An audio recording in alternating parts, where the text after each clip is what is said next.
para subscriber Sumarsono HS Channel. Kita berjumpa kembali dalam video demi kurban untuk emak. Sebelum kita melanjutkan menontonnya, mohon para subscriber Sumarsono HS Channel untuk bantu tekan tombol subscribe, tekan tombol like, tekan tombol lonceng, dan share. Terima kasih. Demi kurban untuk emak. Kisah ini diceritakan seorang pedagang hewan kurban pada Idul Adha tahun lalu, tentang sebuah kejadian yang membuat hatinya amat tersentuh. Berikut kisahnya. Seorang wanita datang, memperhatikan dagangan saya. Dilihat dari penampilannya, sepertinya tidak akan mampu membeli. Namun, tetap saya coba hampiri, dan menawarkan kepadanya. Silakan Bu. Lantas ibu itu menunjuk salah satu kambing termurah sambil bertanya. Kalau yang itu berapa Pak? Yang itu 2.700.000 Bu, jawab saya. Harga pasnya berapa? Tanya kembali si ibu. 2.600.000 deh. Harga segitu untung saya kecil, tapi biarlah, jawab saya.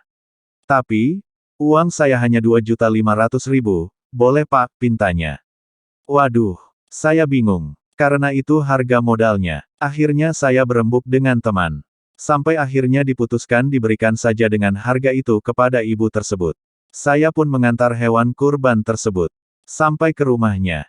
Begitu tiba di rumahnya, astagfirullah, Allahu Akbar. Terasa menggigil seluruh badan, karena melihat keadaan rumah ibu itu. Rupanya, ibu itu hanya tinggal bertiga. Dengan ibunya, dan puteranya, di rumah gubuk berlantai tanah tersebut.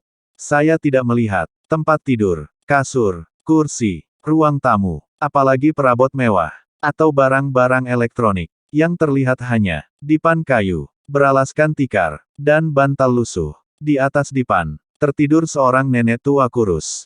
Mak, bangun Mak, nih lihat saya bawa apa, kata ibu itu. Pada nenek yang sedang rebahan sampai akhirnya terbangun.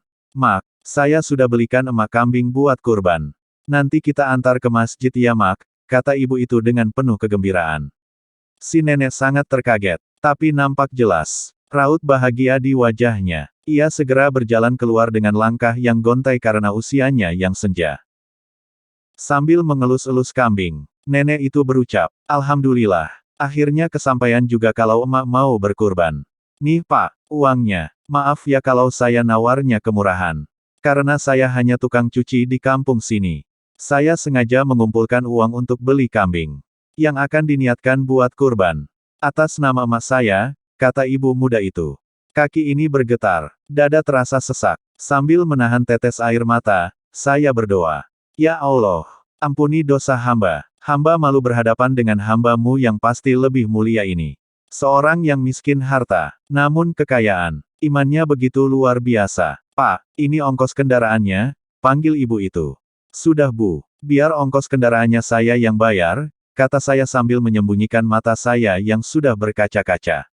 Saya cepat pergi sebelum ibu itu tahu kalau mata ini sudah basah. Karena tak sanggup mendapat teguran dari Allah. Sudah mempertemukan dengan hambanya yang dengan kesabaran, ketabahan, dan penuh keimanan, ingin memuliakan orang tuanya, meski dengan segala keterbatasan ekonominya. Subhanallah. Saudaraku, untuk mulia, ternyata tidak perlu harta berlimpah, jabatan tinggi, apalagi kekuasaan. Kita bisa belajar keikhlasan dari ibu itu. Untuk menggapai kemuliaan hidup, bukan untuk dirinya, tapi demi ibunda tercintanya. Berapa banyak di antara kita yang diberi kecukupan penghasilan, namun masih saja ada kengganan untuk berkurban. Padahal, bisa jadi harga handphone, jam tangan, tas, ataupun aksesoris yang menempel di tubuh kita. Harganya jauh lebih mahal, dibandingkan seekor hewan kurban. Namun, selalu kita sembunyi, di balik kata, tidak mampu, atau tidak dianggarkan. Selamat menjalankan ibadah puasa Arafah. Saudara Riku tercinta,